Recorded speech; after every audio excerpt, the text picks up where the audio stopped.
good morning or good evening, depending where you are on the planet. And I hope all of you are safe and healthy, and that the coronavirus is making you think more about the Dharma.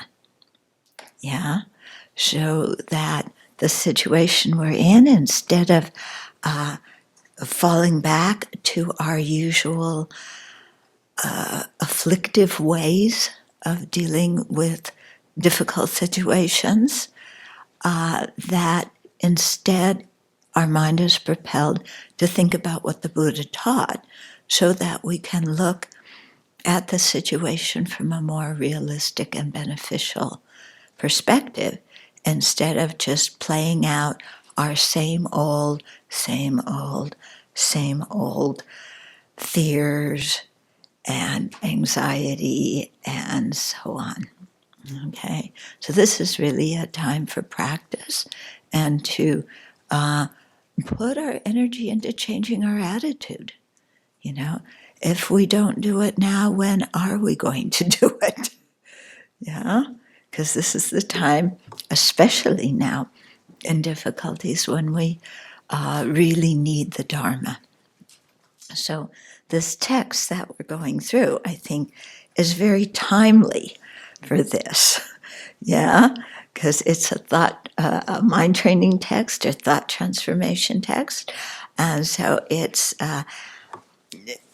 steering our mind towards reality. You know, the conventional reality, the ultimate reality, and when we're able to have our mind align with the way things are, then we stop fighting the way things are. And we're able to use situations in a beneficial way. Okay? So, last week, I was supposed to be in the Netherlands, and this week, I'm supposed to be in Germany. Next week, I'm supposed to be in Russia. So I'm going to be in all those places at one time over the internet. And that's why we're having the teachings. So the Russians were the ones who specifically requested this text because they want to take it and then translate the teachings and add subtitles to it, and then have that to use in their regular Dharma group, and also for new people who come. Okay, so remember, before we do the recitations, visualize the Buddhas and Bodhisattvas with their bodies made of light in the space in front of you.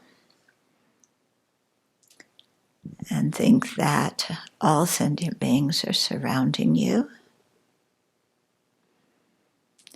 and that you are leading all sentient beings in turning to the Buddha, Dharma, and Sangha for refuge, and in generating the loving, compassionate thought of bodhicitta together.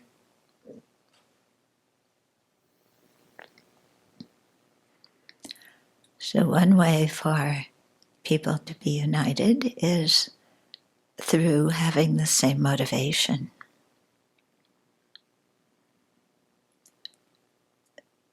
So before we have the teachings, let's let go of any kind of motivation having to do with the 8 worldly concerns.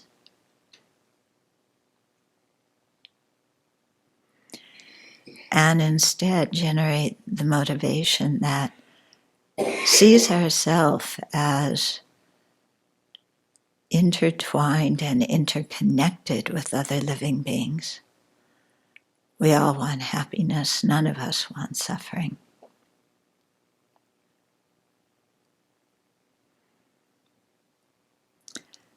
And so suffering is to be eliminated, no matter whose it is.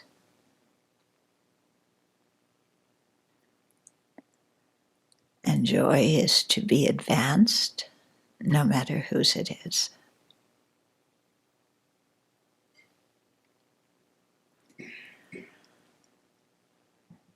So to actualize that, the best way to do it is as an awakened Buddha, where we ourselves will have no impediments to being of benefit to others.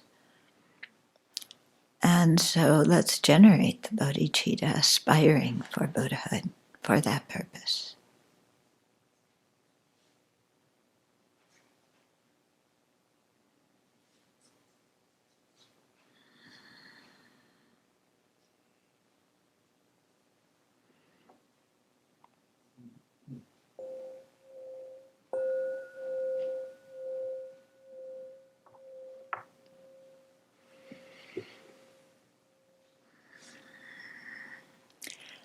So last week we talked a little bit about the Buddhist worldview, the importance of dependent arising, how that would be the Buddha's slogan or the Buddha's brand, the importance of our mind in creating our experience, either through how our mind creates karma or through how it sees a situation at the time it's happening. And then we also talked about how things don't necessarily exist the way they appear to. And especially to be aware of that as we start talking about the 8 worldly concerns, which is the first attachment or grasping that our author advises us to abdicate or abolish. Yeah.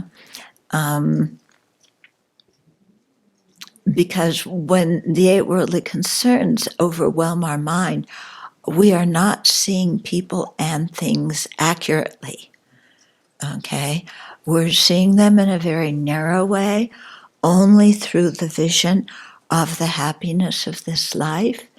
And this life, although the appearance of this life is so vibrant and so strong, it actually doesn't, this life is very short. Yeah. When you think that we have infinite beginningless lifetimes, this lifetime, comes and goes very quickly.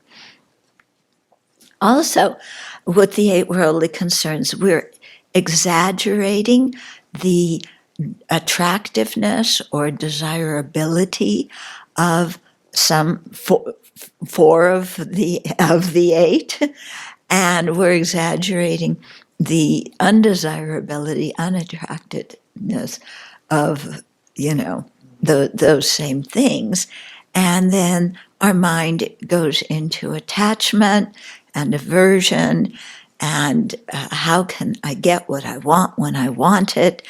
And then we're lost, aren't we? Because this grasping for my happiness now just consumes the mind, and that motivates so much of our negative karma, which again influences what we experience in the future, creating not only another rebirth in samsara, but also what we experience, the environments, it determines what environments we're born into, and so on. Okay, so that's why it's called cyclic. It's like a merry-go-round, and we want to get off. Okay? Because it's not so merry. So, the 8 worldly concerns, yeah? Attachment or delight at receiving money, possessions, dejection, unhappiness, aversion to not receiving them, or to have them getting lost or broken. Yeah, we can see this more clearly with the state of the economy now, and the lack of what we had before, and how is the mind reacting to it? And what are we grasping for in the future? And are we satisfied, or can we be satisfied with what we have? Or is our mind always saying, but I want to have what I had before, and actually I want to have more than I had before? Yeah. Second one, attachment to reputation, aversion to notoriety. Always thinking about what other people think of us. And the mind, not able to evaluate ourselves. And so always looking to other people to tell us who we are and, and what our role is and everything like that. And so to overcome that, really learning to evaluate ourselves in an honest way, acknowledging our good qualities and acknowledging our faults, and being okay with all of that because it's reality, isn't it? It's, at this present moment, I have those good qualities and I have those faults, and just to acknowledge it. And of course, I can change and improve in the future. Yeah. But if what I am right now, I keep saying, no, I'm not that, then it's like saying, I don't have a nose on my face when you have one. Okay. And everybody sees it. And we actually know we have it. So it's just easier, acknowledge it. And then, we can change in the future. The third pair, attachment for approval and praise. So the one about reputation is more what a group of people think of us. Approval and praise is more what specific people think of us. Okay? And dislike when we get blamed for things, or when people don't approve of what we're doing, or when they criticize us, or insult us, or put us down. Yeah? And again, here we get tangled up in looking to other people to tell us who we are, instead of learning to see ourselves in a more accurate way. And the problem with this is that different people see us in different ways. And if we're always thinking that other people's opinions of us are true, then we're not going to know who we are. And I'll give you one really clear example when this happened to me. It was many years ago. I was living in France with a group of nuns. And one day, somebody came to me in the morning and said, "Oh, you practice so well. You're such a good example of a nun who holds her precepts." Okay. Then, later the same day, another nun comes and says, "You don't keep your precepts very well at all. You're just so lazy and you're not a very good example for the rest of us." So it was really interesting for me because I just sat there and I thought, if I believe what other people praise and blame me for, I'm not going to know who I am, because one person tells me I'm great and the other person tells me I'm totally messed up. Yeah.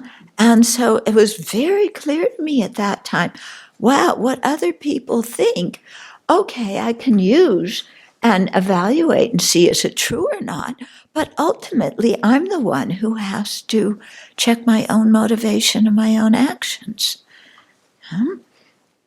Okay, then the fourth pair of the 8 is attachment to nice sense perceptions and aversion to ones that we don't like.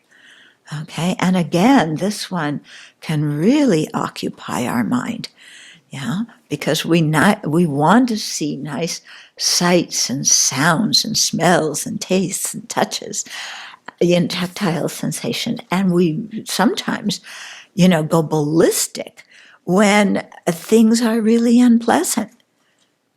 Yeah, and we create a fuss and we stomp out of the room and whatever, okay? So you can see how the mind just goes up and down all the time, totally fixated on external things.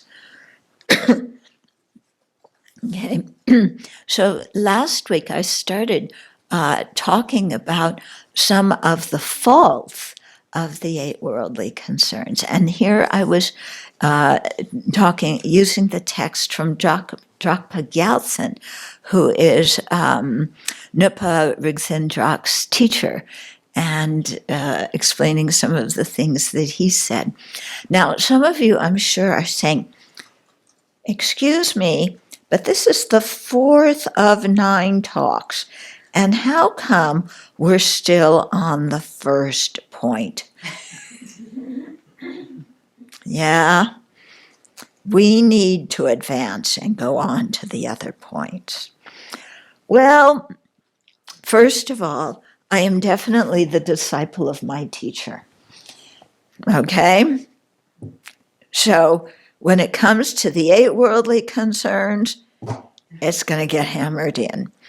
And this is the way I was trained, and I am so grateful for it. Yeah, it was painful listening day after day at my first meditation course to all about the evil thought of the 8 worldly concerns. And I wanted, like, can't we talk about light and love and bliss sometime? You know, do I always have to look at how my attachment, my anger, and my clinging? But I am so grateful now to my teacher that this was hammered into me. Yeah, because having or not having the 8 worldly concerns is the demarcation of whether our practice is actually the Dharma or not. Okay? So the robes, the haircut, the dorji and bell, the drum, the big cymbals, the big drum, chanting in deep voices, doing all your prayers in Tibetan. None of that makes it Dharma practice. Okay? The demarcation line is what's going on in our mind and what's our motivation. And I am not free from the 8 worldly concerns, but the fact that my teacher hammered it into us so strongly makes me much more aware of these things throughout the day, and much more aware of the motivation. So I'm passing that on to you, like it or not. I hope you'll appreciate it after some time. Because lots of people, I was just reading, the new books that Wisdom produced, and, the translation of this Tantra and that Tantra, and, Dzogchen and Mahamudra. And it's like, I'm still trying to abandon the 8 worldly concerns. Yeah? If I can't do that, how in the world am I going to understand Tantra and Mahamudra and Dzogchen and all these kinds of things? Yeah? And also seeing that the 8 worldly concerns are the root of breaking precepts. And, they're the things that stimulate us to create negative karma. And if I can't abandon, the basic gross ethical misconduct, how am I going to abandon the much subtler ethical conduct of the bodhisattvas and of the tantric yogis? Because the bodhisattva and tantric precepts are much more difficult to keep than even than the monastic vows, let alone the 5 lay precepts. So I'm an advocate of, starting in kindergarten and going step by step. Yeah. And you have your eyes on the highest thing, but you have to kind of practice with where you're at right now. Okay, so what Drakpa Gyaltsen tells us about the disadvantages of the 8 worldly concerns. Okay, so remember before he said, he talked about the advantages. Well, he said, first, not clinging to this life, ethical discipline, study, reflection, and meditation. He who pursues these for this life's sake is not a practitioner. So cast this aside. Yeah, it's not even like a baby Dharma practitioner if we're involved in these. And so then last week we talked about the benefits of the ethical conduct and the disadvantages of keeping ethical conduct with the mind of the 8 worldly concerns. Okay, so now we're going to go on to study and reflection, and then meditation, because he was saying if we do these things with the motivation of the 8 worldly concerns, they're also not Dharma practice. Okay? So he says, so first, the advantages of study and reflection. So one who engages in study and reflection is enriched by resources that enhance knowledge. So you learn the Dharma. You have tools to deal with, to use on your mind, to use in your life. Okay? One is endowed with the light that dispels ignorance. You learn about, impermanence. You learn about emptiness. You get those tools that you can use to counteract the fundamental self-grasping ignorance that is at the root of our samsara. Yeah? And that person is familiar with the road to guide sentient beings. So if we want to help sentient beings, if we study and reflect on the Dharma, we're, again, having those tools to use to really be of benefit to others. Okay, so those are the benefits, yeah? Yeah. Then he continues, he is endowed with the seed of the Dharmakaya, the truth body of a Buddha. Because again, when we hear the teachings, when we contemplate and reflect on them, we're planting seeds in our mind that will one day ripen in the realizations and one day ripen in the Dharmakaya. So you cannot succeed without study and reflection. Whoa! Okay? You cannot succeed without study and reflection. So, for those of us, and I speak for myself because this is how I started out, I wanted to meditate. Yeah? Okay, a little bit teaching, that's great. But then I'm going to meditate. And I was in Nepal, and I was going to go, find myself a nice comfy cave and stay in Nepal and meditate and become a Buddha. And my whole cohort, that's what we all wanted to do, wasn't it? Yeah? Yeah, we heard about Milarepa, and that was the image presented to us of what a really good practitioner was. So we were all headed for the mountains, and we were going to meditate. And then our teacher had a different idea. Yeah? And he sent us all out to work in Dharma centers. And that's when we really got to see our minds. Yeah? Okay. And when we got to see that if you're going to meditate, you need study and reflection beforehand. You need to know what to meditate on and how to meditate. And you need to know what to do with your mind when you start remembering all this stuff from the past. And when you're sitting there in perfect meditation position and you're getting angry at something somebody said to you 15 years ago. And when you're remembering your old boyfriend or your old girlfriend and you're craving to be with them again, and your mind is going bonkers, what do you do with your mind? Yeah. So study and reflection is what gives us the tools to deal with that. Yeah. So Dr. Galton says you cannot succeed without study and reflection.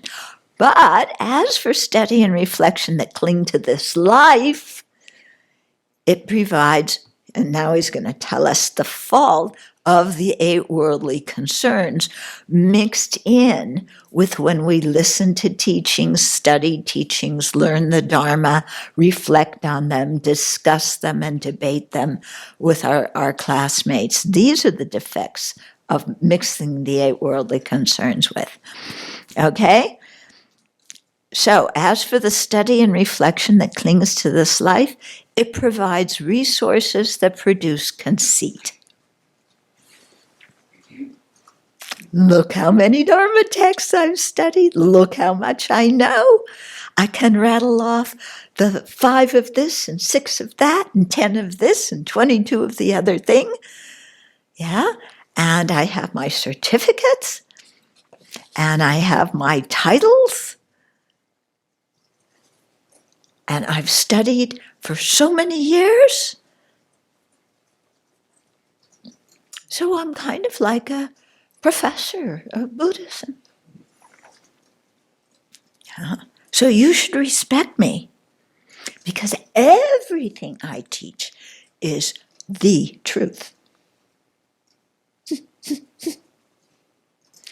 Okay? Very easy to get conceited about our Dharma knowledge. But it's intellectual knowledge. It's not in here. And that's witnessed by the fact that we're conceited about it. Because if that knowledge were in here, we wouldn't be conceited. Okay? So, it causes contempt for those inferior in learning and reflection. Because I've studied more classes. I've been to more retreats than you have. Okay? It causes envy towards those who possess learning and reflection. Oh, they've studied more, they know more.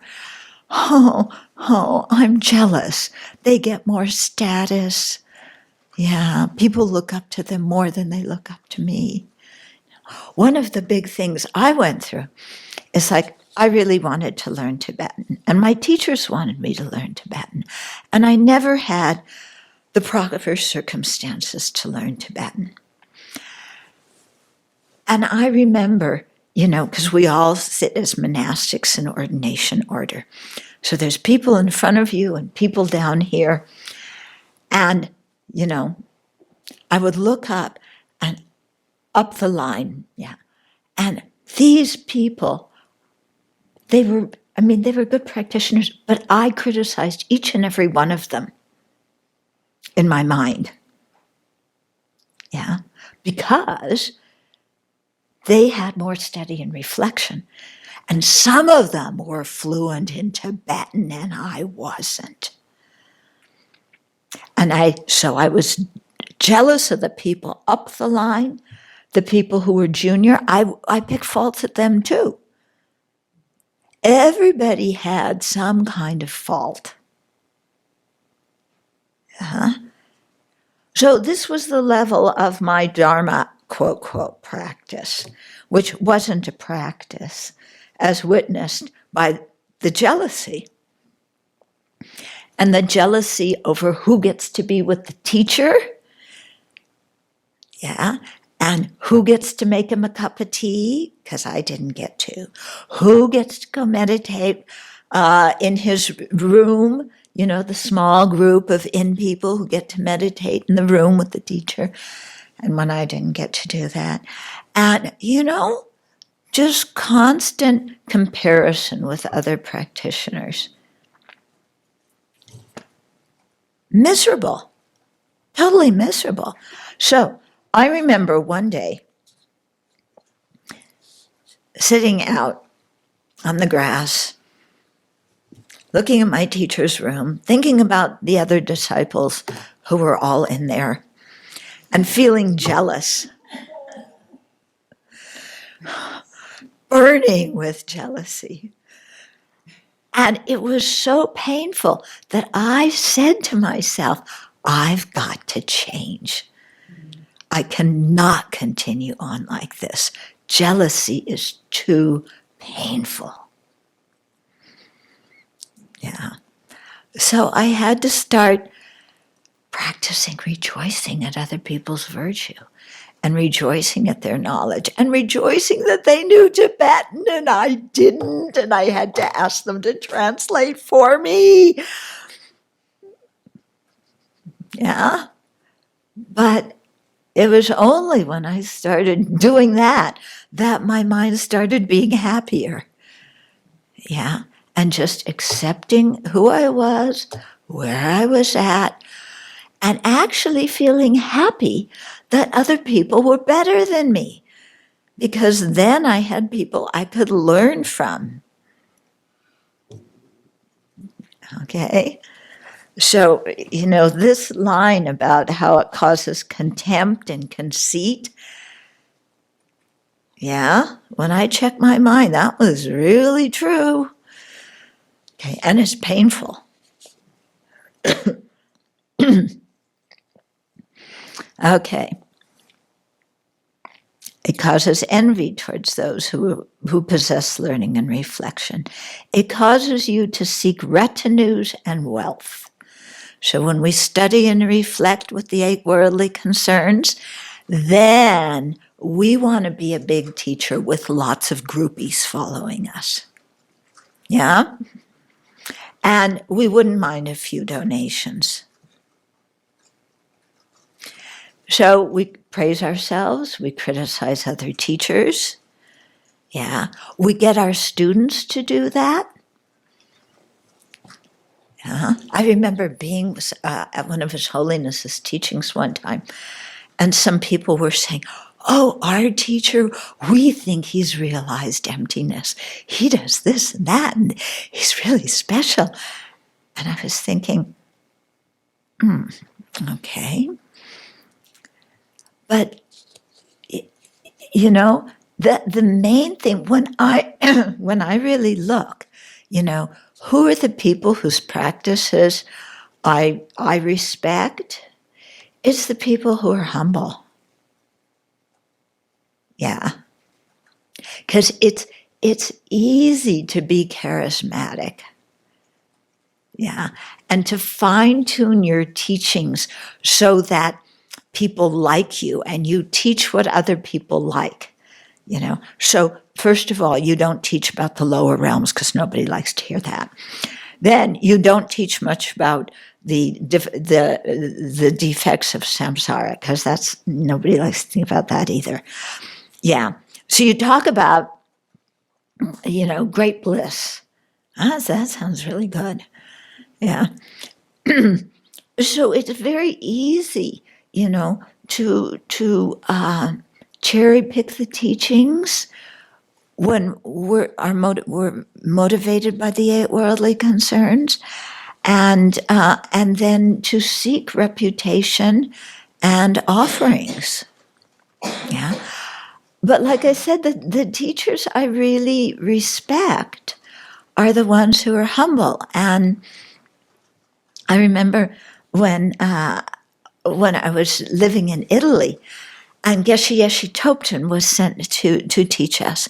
And we had fixed up the Valletta, brought in a set of china dishes and silverware. We had made a nice high throne for him in the hall, And Geshe Topton, when you saw him in India, he was always wearing old robes, whiskers here and there, his socks falling down, old scruffy shoes, He's not a monk that you would notice, but he was one of the meditators up on the side of the mountain.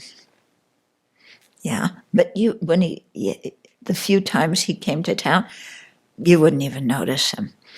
Anyway, His Holiness sent him to Italy. So Genla walks into the Villetta, and we serve him on, china with silverware, and he says, "Get rid of this. I want plastic plates." We take him into the meditation hall for his first teaching. There's a nice throne. He takes the cushion off the throne and puts it on the floor and sits on it. Yeah. And he was somebody who was a real yogi, because his attendant, who used to carry food up to him once a week, his attendant told me he never even saw Geshe-la's Dorjian bell, or the picture of the deity he was meditating on. He never even saw that. That's how hidden he kept his practice. Yeah. So he was really something, yeah, but not somebody who was a groupie who said, and by the way, here's the donation basket. Okay. Actually, this is too small. I want a bigger one. Okay. So this is what Drukpa Gyaltsen's talking about here. Yeah. Another defect, it's the root that brings forth lower transmigration. Yeah, because we create a lot of negative karma. Our mind does not have a Dharma motivation. So we miss out on the opportunity that this precious human life gives us. So cast aside study and reflection driven by the 8 concerns. Yeah. Then, as if that isn't enough, he continues. Yeah, so we talked about ethical conduct, study, and reflection. Now he's going to talk about meditative practice with the 8 worldly concerns. Okay, so first he talks about the advantage. All who undertake meditative practice are endowed with the antidote to afflictions. First advantage. Yeah? You meditate, you integrate the antidote to the afflictions in your very mind stream. Yeah. They possess the root of the path to liberation. Yeah. So they gain, firm conviction in the teachings. And they're able to, the firm conviction that allows your mind to become one with the Dharma. Okay? They possess the root of the path to liberation. They possess the seed of Buddhahood. Yeah, because as we keep meditating, as we keep studying and reflecting and meditating, then we gain realizations. Okay? So you cannot do without meditative practice. As for meditative practice pursued for this life's sake, it brings distractions when residing in solitude. So you find your nice, comfy cave, yeah, and you sit down to meditate, and then you start thinking, I hope all my friends know that I've become a great yogi. I hope all my friends down in town know that I am meditating in my cave on bodhicitta, cultivating infinite compassion for them. And I hope that they appreciate how wise I've become. Yeah, how many realizations I've accumulated, and that then, they make offerings.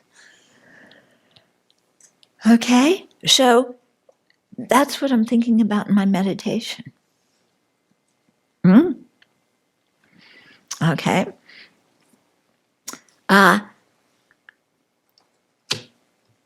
remember one time doing retreat, And right before I was in that retreat, I had a very difficult time, and I was the one about reputation and praise and blame, those two, I was really getting it where I was, and I was attached to reputation, and I was just getting trashed. I wanted praise and approval, and I was getting criticized. And I went into retreat after that, and I was so angry during that retreat. Yeah. So again, sitting there, looking like a great meditator, going over, they said this to me, and they said that to me, and they did this, and they humiliated me, and I'm so angry. Totally distracted from my meditation. Yeah. And then one session in this retreat, I remember thinking, I'm meditating so well. I'm sure my teacher has clairvoyant powers, and he sees what a good meditator I am.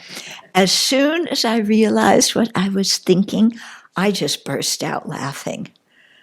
Because what I was thinking was the epitome of a bad meditator, totally distracted by the 8 worldly concerns.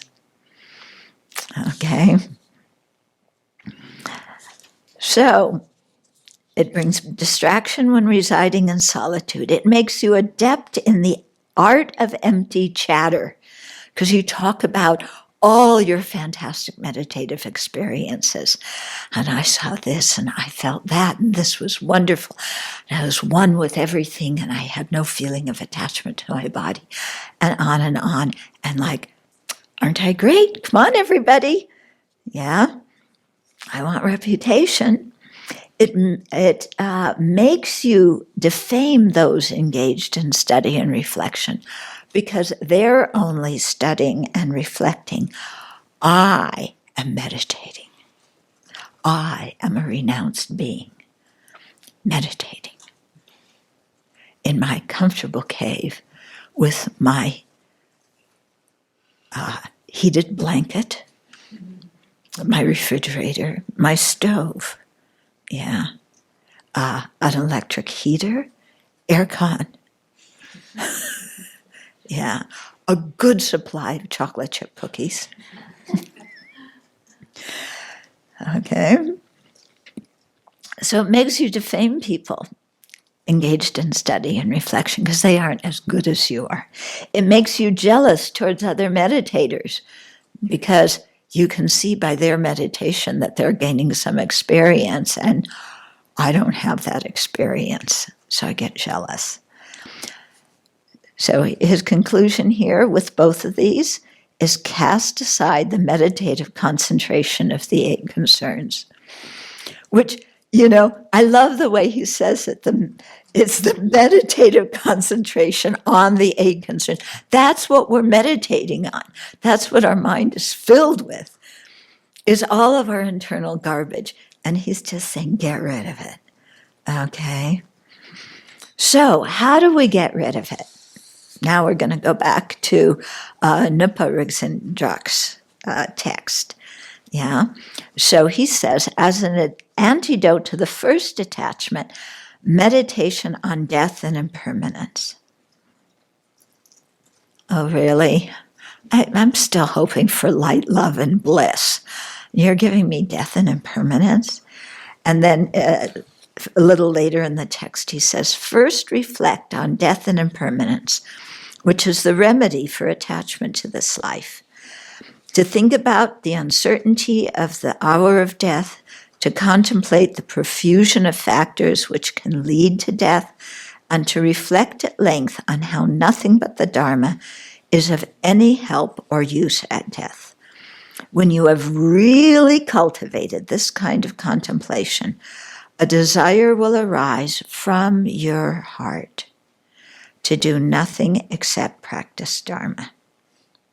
And this is when practice becomes genuine Dharma. Yeah, this is the demarcation line of what is Dharma and what is not Dharma. Okay, so this meditation on death and impermanence is really, really important. And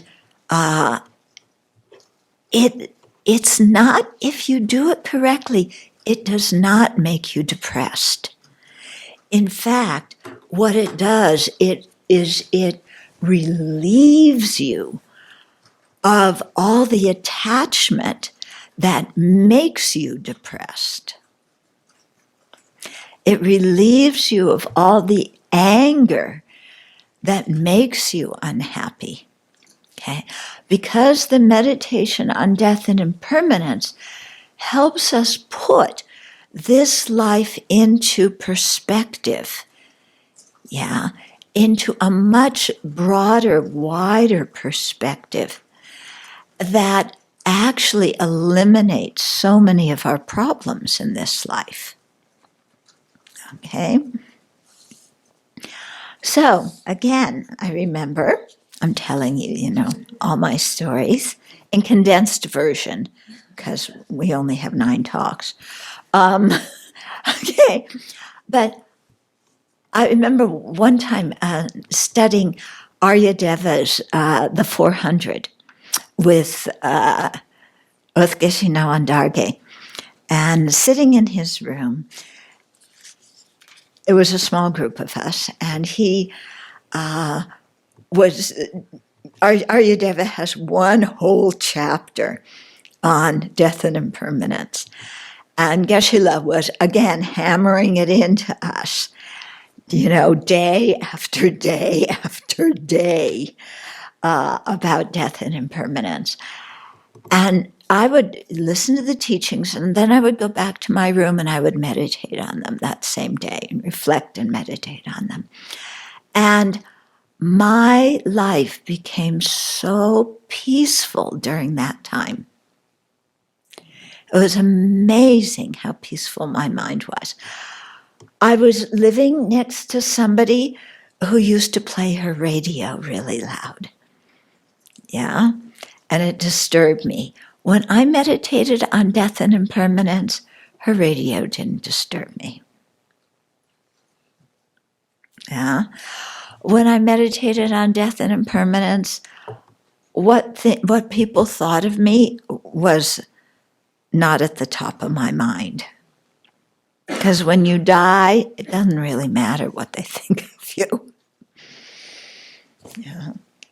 My mind really was, so much more peaceful, because if I had things, okay. If I didn't have them, that was also okay. Yeah. The attachment for the happiness of this life really diminished when I was meditating very strongly on this on a daily basis, So this is why they the masters really encourage us to remember death and impermanence on a daily basis. Yeah. It really helps the mind. Okay, so there's 2 kinds of meditations for death and impermanence. One is the 9-point death meditation. Yeah. Another is imagining your death. Okay. So with the 9-point death meditation, it has, its purpose is not to make us afraid of death. We're already afraid of death. Okay, Buddha doesn't need to teach us how to be afraid of death. Yeah. What it does is it makes us aware of the danger of dying without having practiced the Dharma. That's what it does, is it makes us aware that our precious human life is really precious, and it's not going to last forever. And if we don't practice now, we might die without, making good use of our life. And then who knows where in the world we're going to get reborn. And also, at the time of dying, if we're very attached to the 8 worldly concerns, then we're going to die with grasping, being unable to just release the mind from this body, although we have no choice at the time of death. Okay, so there's 3 major subheadings under the meditation on death. So one is death is definite. Second is the time of death is indefinite. And third is, at the time of death, only our Dharma practice matters. Okay? Then each of these 3 has 3 subpoints. So the first major point, the time of death is definite. 3 subpoints. First, everybody has to die. And that's a reality. Yeah. As soon as we're born, we're in the process of dying. And there's no way to escape it.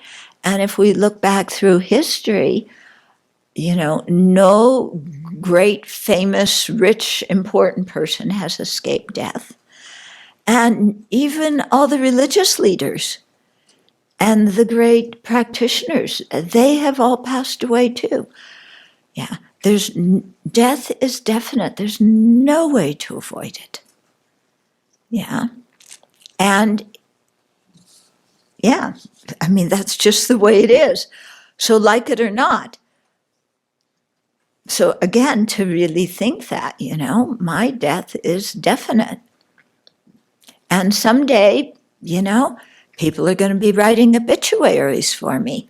And someday, I'm going to be on somebody else's prayer list.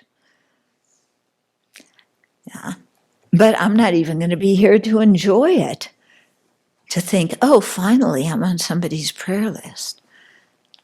Yeah, we're off in another realm by that time. Okay, so everybody dies. Second, there's no place we can go to avoid death. No place. Yeah. They wanted big rocket ships to the moon. Yeah, great. Yeah, but you can't avoid death going to the moon, and you can't avoid death going to Mars, and you can't avoid death going to the White House, and you can't avoid death, by being rich. Yeah, none of that makes any difference. Yeah, you may die. When you're dying, does it really matter if you're dying in a bed with crisp white sheets or dying in a bed, that's dirty, or even on the street? Does it matter? Are you going to be sitting there, or lying there when you're dying going, oh, I'm so happy I get to die in this neat bed with clean white sheets, while I'm hemorrhaging and all this junk is coming out of my body?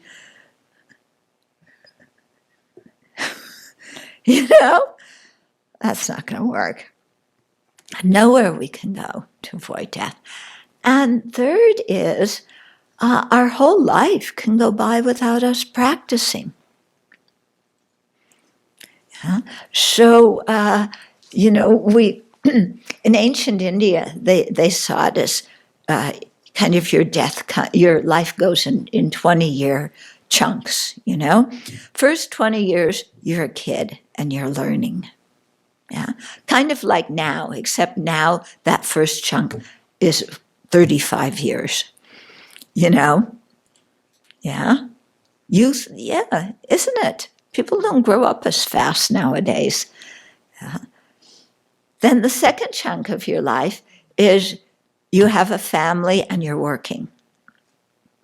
Okay, so that, in ancient times it was 20 years. Now it's, 35 to 65. Yeah, so 30 years. Yeah. Then, last chunk of your life, that's when you practice the Dharma. Because you've had your family, you've had your economic success, then you know that you're getting old and approaching the death. So that's the time you practice. Okay. But the problem with that model is that you're not sure you're going to get there.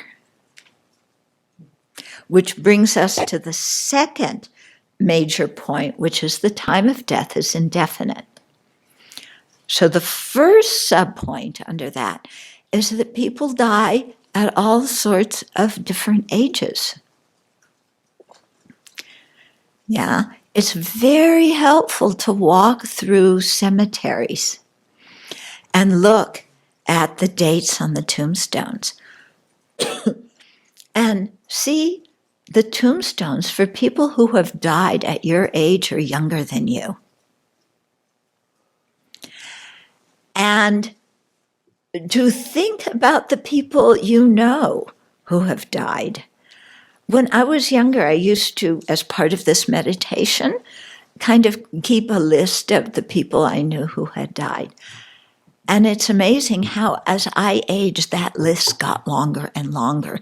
And I no longer keep it anymore because it's so long. But even at the beginning, the first people, the people at my first few meditation courses, some of them have died, and they died right after those courses. Yeah. We don't know we're going to have a long life. Some people die when they're children. Yeah. We've made it somehow to adulthood, but there's no guarantee we're going to live longer because we could die at any moment. And if the coronavirus doesn't bring that home, then what's going to bring that home? As we read the newspaper every day, people who are healthy, have their families, they have a career, they get the virus, in like 10 days or 2 weeks, they're dead. They're gone. Yeah. And it doesn't matter what kind of degree they had, how much money they made, how many people loved them. None of that matters. Yeah, the death can happen at any moment. Car accidents. All sorts of things, People die at all sorts of ages. I remember one friend, and her sister had taken up belly dancing and used to practice belly dancing. And one day, her husband at home, this was a long time ago, so it was when we still had records, not digital stuff. But the belly dancing record got to the end and it just kept going round and round. Remember that when records just kept going? And he was wondering what was going on because she was practicing her belly dancing. She was like 20-something. And he went into the room and she was dead. She died. I don't know. I think it must have been a heart attack or something like that. Even when you're young, you can have heart attacks. You can have strokes. Yeah. The woman I sat next to at my very first Dharma practice. Yeah, we were supposed to meet at Kopan a few months later. She was murdered before she got there. Yeah. One guy that I attended my second Dharma course at Kopan with, I don't know what happened with him. He jumped out of a window and died. So if it was a mental problem or what, and that happened very soon after the course. Another person I sat next to during the course, he later became a drug addict and OD'd. And these were young people. And then you start looking around, people can die at any age. The second point, the causes of death are many, and it takes great effort to stay alive. And that's really true. I mean, look at how much energy we have to put into staying alive. Yeah? We have to get food. So you have to grow food. You have to transport it. You have to get it. You have to cut it up. You have to cook it. You have to eat it. You have to clean up afterwards. And that's just for food. Then shelter. You need to get the materials you need to build a good shelter. Yeah, protect yourself from animals and from bugs and from the heat, from the cold. Then we need clothes. You got to get cloth and made cloth and, do all of this. And you got to get a job. Yeah, because if you're going to stay alive and have, food, clothing, shelter, and the fourth requisite, medicine, yeah, then you got to have a job. And to have a job, then you have to have the right clothes according to the job you have. And you have to drive the right kind of car according to the job you have. And you have to have the right kind of partner according to the job you have and the image you're creating. Yeah? And this just goes on. And, it takes great effort to stay alive. And yet, the causes of death are many. People set out to drive to work. This was before the virus. And they would get in a car wreck before they got to work. Yeah? So many people, riding the tube in New York would have accidents. You're taking public transportation. So many different ways to die. Yeah? When you think of all the ways this body can fall ill and so on, so many ways, so many different kinds of accidents that can happen. Yeah? And we always think, they happen to other people. They never happened to me. But look around at your friends who have died and your relatives who have died. And we're as good of a chance for those things happening as anybody else, especially with the virus, It doesn't matter how much money you have. Yeah, and it doesn't matter your nationality or your race or your social status or your education. Yeah, this virus, it'll take anybody. Yeah. Yeah. And there you go. And then that brings to the third point under this second title, which is even tiny things can cause death. I mean, we can't even see the virus. We can't even see a bacteria. And yet these things that we can't even see can cause our death. And so with the virus, you can get the virus and not even know you've gotten it until you start having symptoms. Or even some people don't have symptoms. And we have to wait and see if maybe these people who are infected now, who are asymptomatic, will they get symptoms at a later time? We don't really know yet. Okay? So it's not a thing to get anxious over. Whether, the virus is going to get you, that's a waste of time getting anxious. Okay? What's using our time wisely is, death, the time of death is definite, the time of death is indefinite. So I better practice the Dharma because my death is definite. And I better practice it now because the time of death is indefinite.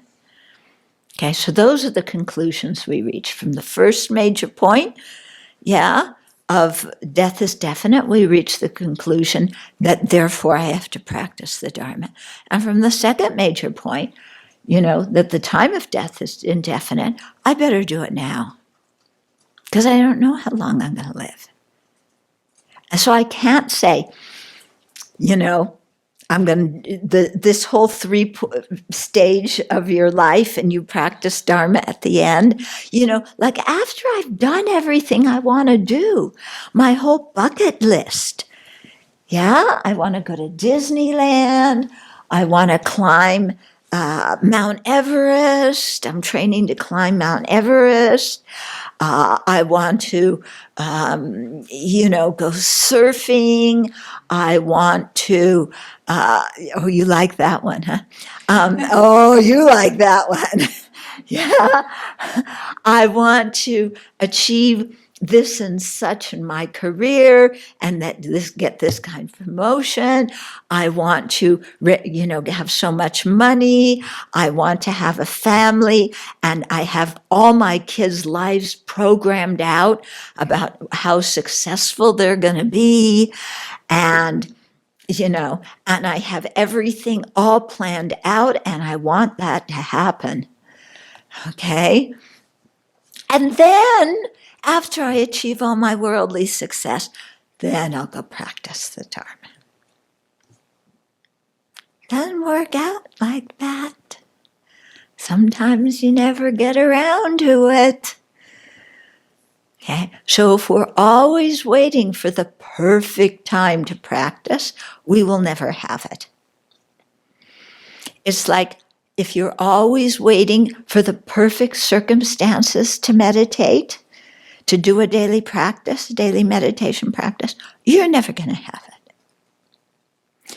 If you're waiting for the time when it's perfectly silent so you can concentrate, when is it ever going to be perfectly silent so you can have samadhi in your meditation practice?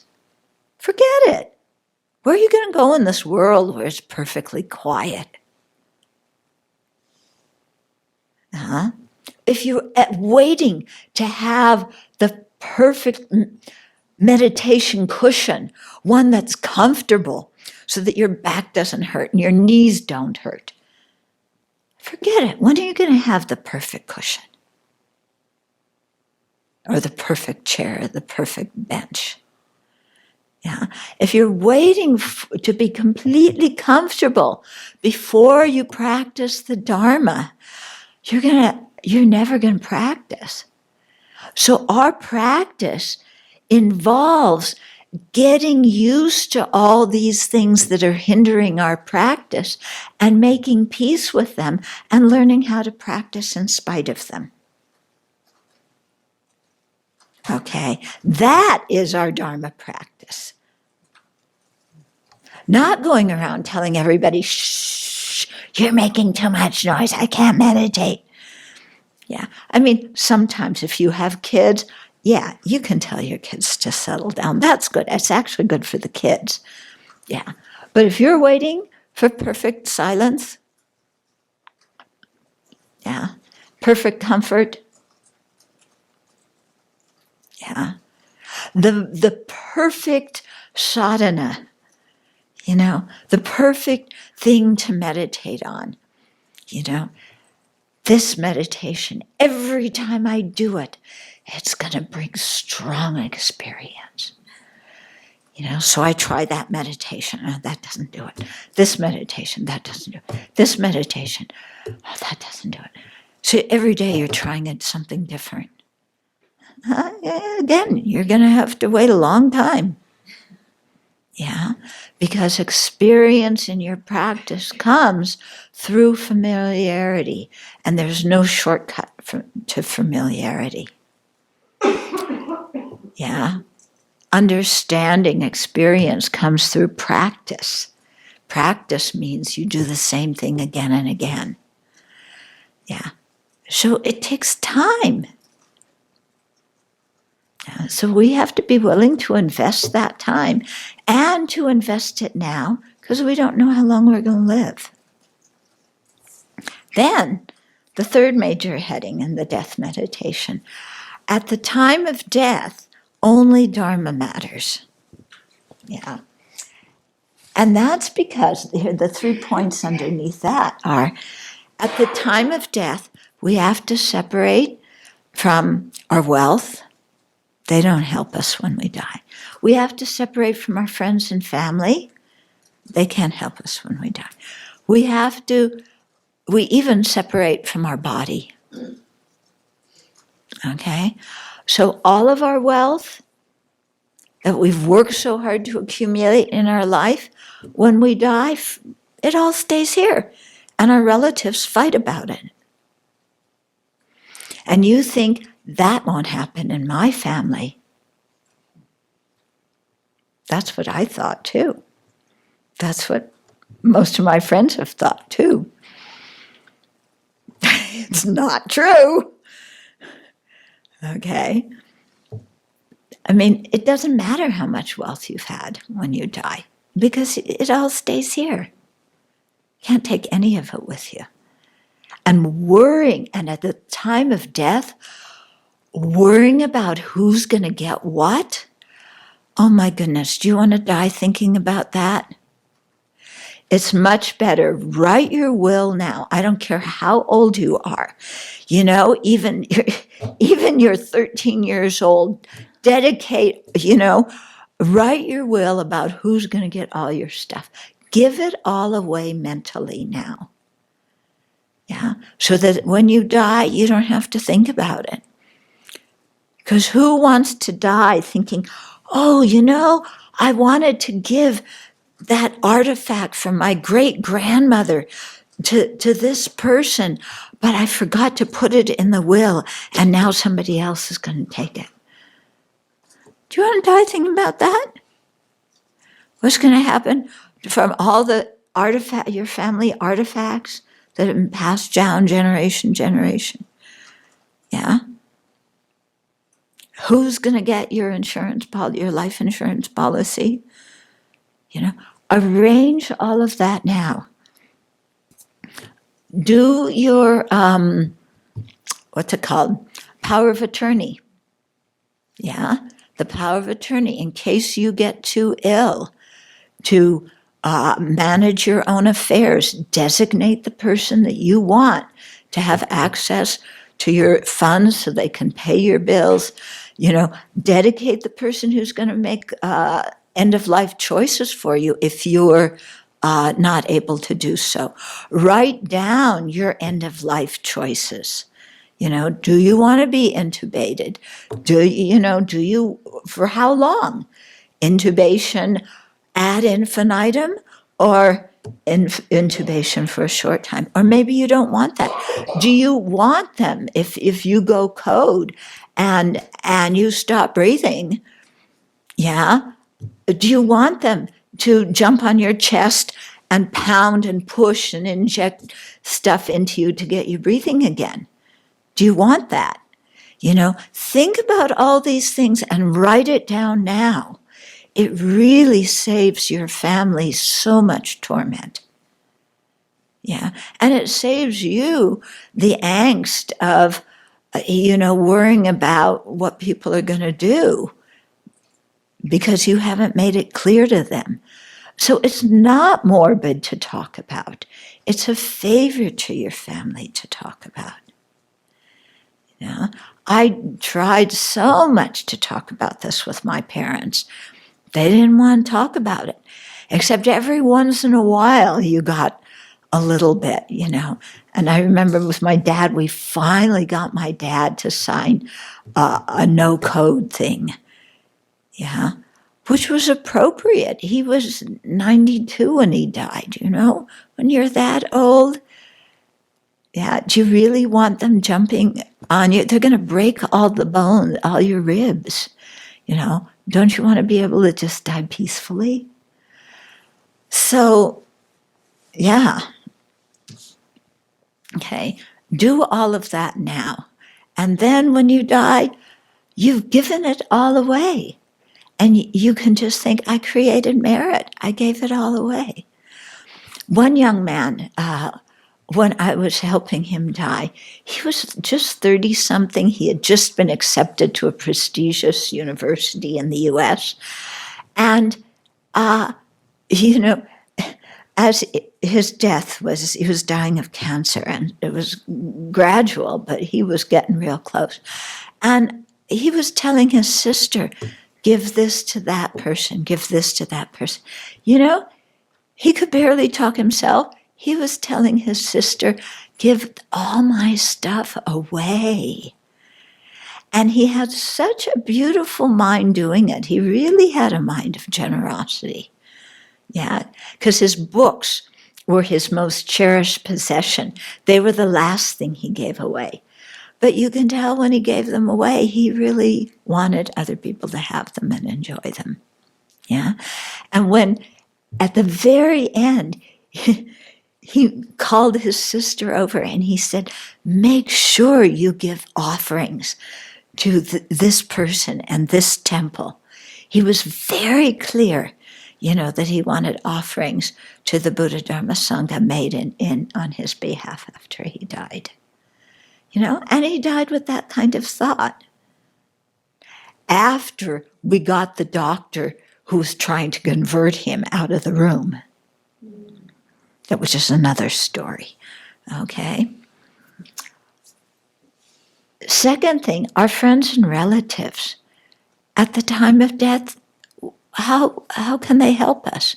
They may be holding our hand, grasping us, crying profusely, I love you, don't leave. Is that going to prevent us from dying? Is that going to benefit us when we die? Personally speaking, I can't think of a worse way to die than to have my family around me. Yeah? Because I'm going to wind up taking care of them. I'm not going to have space to die because I'm going to have to take care of them because they're worried about this and worried about that or the other thing. You know? Having a couple of Dharma friends around, that can be beneficial because they'll remind me to practice. Okay? But anybody with any attachment, So this same young man I was just telling you about, when people came to visit him, and if they would get emotional, he would ask them to leave the room. He said, if you're going to cry, go out in the other room. Okay? Oh, I think having people cry when you're trying to die, no. You know, please remind me of the Buddha Dharma Sangha. Remind me of the teachings. Remind me of my teacher. Don't cry, please. You know, you have better things to do. I have better things to do. You know,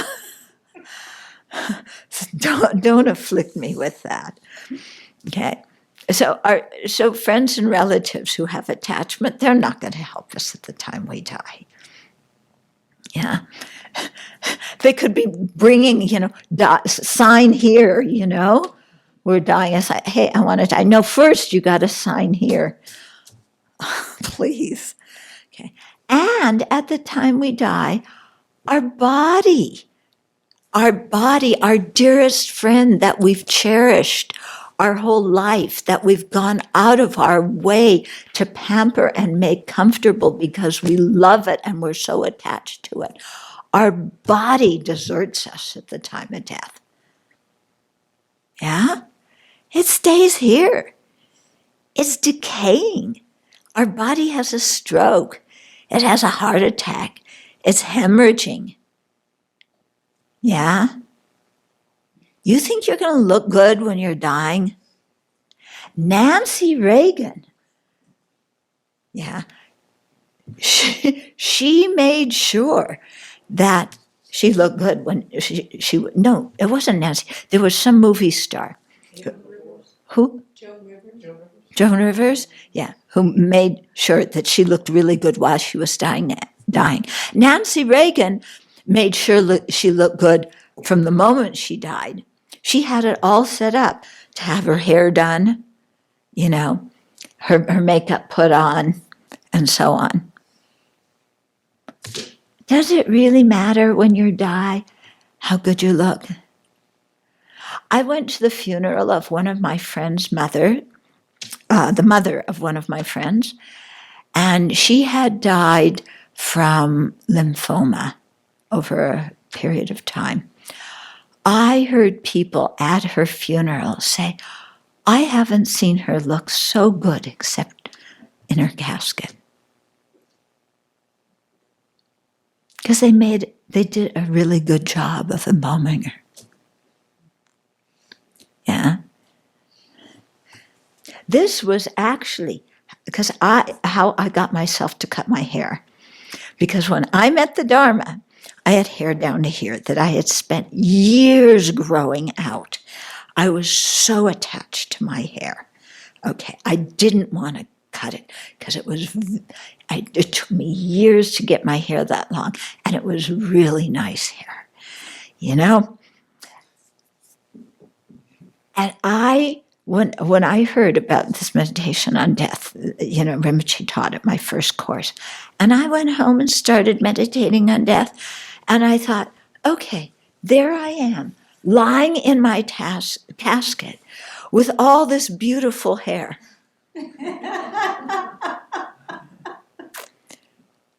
Big deal. Big deal. What do you want? You want people to say that about you? Oh, she looks so beautiful in her casket. Look at what gorgeous hair she had. That's what got me able to cut my hair. Yeah. I mean, who cares? So, save your family and friends the money. Forget the embalming. Have a green burial. It's better for the earth. No need to have these big, funeral things. And I mean, the funerals aren't for the person who died. The funerals are for the people who live. So let's own up to that. And it's good to have the community support. If somebody that you cherish, dies, it's nice that everybody who cherishes them come together. But don't make it seem that the funeral is for that person. Yeah? It's not. It's for the people who are living. Yeah. And when we're dead, we're gone. And the thing is, when somebody dies, you have to say something nice about them. Yeah. I mean, when they're alive, you criticize, you blame, you trash them. When they died, you write a nice obituary about how wonderful they were. Right? Yeah? Do you ever read an obituary that says, this person was a lousy parent, this person was a drug addict, this person was an alcoholic? Ever read an obituary that says that? No. All the obituaries, they loved their family. Their family was everything. They were so kind. They would give away the shirt on their back for others. When that person's alive, they're so cheap. Yeah. But when they're dead, we say all these nice things. Am I lying or am I telling the truth? What's your experience? It's the truth, isn't it? Yeah. So we think it's going to be different when we die? That all of a sudden they're going to say all these nice things and really mean it? And finally we're going to have the good reputation that we've always wanted? Finally, when we're dead? Yeah. And we're going to sit there on some cloud and look down and go, oh, they're all crying because I died and they loved me so much. And look at that wonderful, sweet obituary they wrote about me. Now I feel loved, finally. Yeah, that's going to happen? Okay, so the point of that third point of the meditation on death is that at the time of death, our money and possessions, our friends and relatives, our body, none of them help us. What helps us at the time of death? Our Dharma practice. The good karma we've created, the virtuous attitudes that we've familiarized our mind with, having a mind of refuge or bodhicitta, or remembering emptiness when we die, a mind that really aspires for a good rebirth so that we can continue practicing the path. That's going to help us at the time of death. The rest of this stuff, no. Okay. So with that, we'll end today. You can write your questions in or send them to the office, and then I can take them tomorrow.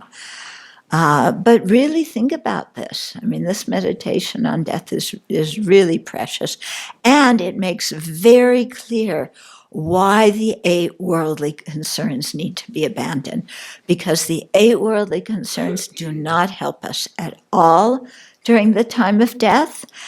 And so why should we spend our life fussing about them if they don't help us?